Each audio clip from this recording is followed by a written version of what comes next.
మహాశివరాత్రి నేపథ్యంలో శ్రీశైల మల్లన్నకి అత్యంత వైభవంగా జరిగేది పాగాలంకరణ దృశ్యం. ఆ దృశ్యానికి సంబంధించినటువంటి ప్రతి ఏటా కూడా ప్రకాశం జిల్లాకు సంబంధించినటువంటి సుబ్బారావు ఫ్యామిలీ అంతా కూడా దీనికి ప్రత్యేకంగా చేస్తారు. మనతో మాట్లాడగలను.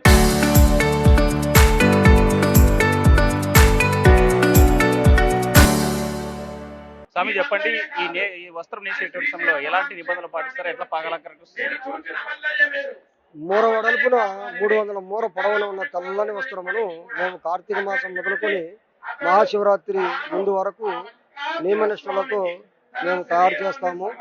శివనామ స్మరణతో దీక్ష పరంగా మేము ఈ కార్యక్రమాన్ని వస్త్రాన్ని తయారు చేస్తాము.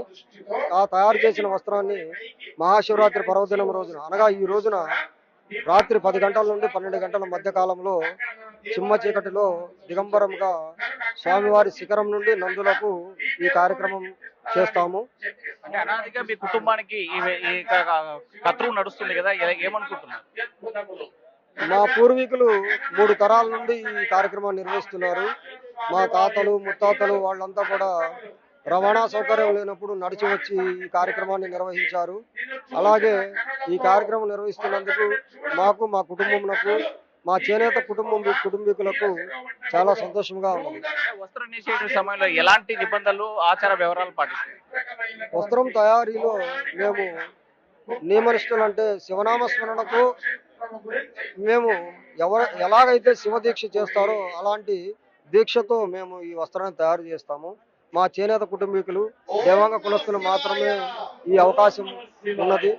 అలాంటి ఈ అవకాశాన్ని మేము చాలా స్వామివారి కృపతో నిర్వహిస్తున్నాము.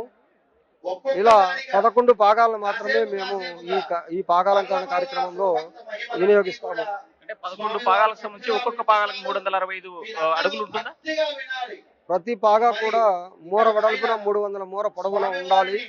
మరి ఒక్కొక్కరు అలా తయారు చేస్తున్నారని నేను నమ్ముతున్నాను. కానీ కొంతమంది అలా చేయట్లేదని తెలుస్తుంది. ఏదో మొక్కుబడిగా చేయడం, కొనుక్కు రావడం, వేరే కులస్తులు కానీ వాళ్ళు తీసుకురావడం అలా జరుగుతుంది. ఇలా జరగకూడదని నేను ప్రభుత్వం వారిని, దేవస్థానం వారిని విన్నవించుకుంటున్నాను.